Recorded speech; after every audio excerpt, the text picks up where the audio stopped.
প্রিয় দর্শক, আজকের আমলটি নিয়ে আমরা আলোচনা করব। ইনশাআল্লাহ জীবনে কোনো দিন অর্থের অভাব হবে না, সম্পদের অভাব হবে না।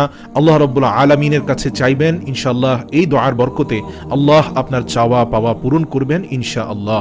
খালেস নিয়তে দোয়াটি পড়ার পূর্বে অবশ্যই দুরূদ শরীফ পড়বেন এবং দোয়াটি শেষ করার পরে পুনরায় 3 থেকে 4 বার দুরূদ শরীফ পড়ে নেবেন। প্রিয় দর্শক, দোয়াটি হচ্ছে আল্লাহুম্মা ইন্নী আউযু বিকা মিনাল কুফরি ওয়াল ফাকরি ওয়া আউযু বিকা মিন আযাবিল কবরি লা ইলাহা ইল্লা আনতা সুবহানাল্লাহ। প্রিয় দর্শক, দোয়াটির অর্থ হচ্ছে, হে আল্লাহ, আমি আপনার কাছে কুফরের হাত থেকে আশ্রয় চাই, আপনার কাছে আমি অহংকারের হাত থেকে আশ্রয় চাই। ইয়া আল্লাহ, আমি কবরের আযাবের হাত থেকে আপনার কাছে আশ্রয় চাই, আপনি ব্যতীত আর কোনো ইলাহ নেই। প্রিয় দর্শক, এই ফজিলতপূর্ণ দোয়াটি আপনারা মুখস্থ করে নেবেন এবং আপনারা প্রতিদিন এই দোয়াটি ইবাদতের পর পবিত্র অবস্থায় 3 বার করে পড়বেন। নামাজের পর অথবা জিকিরের পর অথবা কোরআন তেলাওয়াতের পর পড়বেন ইনশাআল্লাহ। দেখবেন কিছুদিনের মধ্যে আপনার অভাব দূর হয়ে গিয়েছে ইনশাআল্লাহ। আপনি অর্থের মালিক হয়ে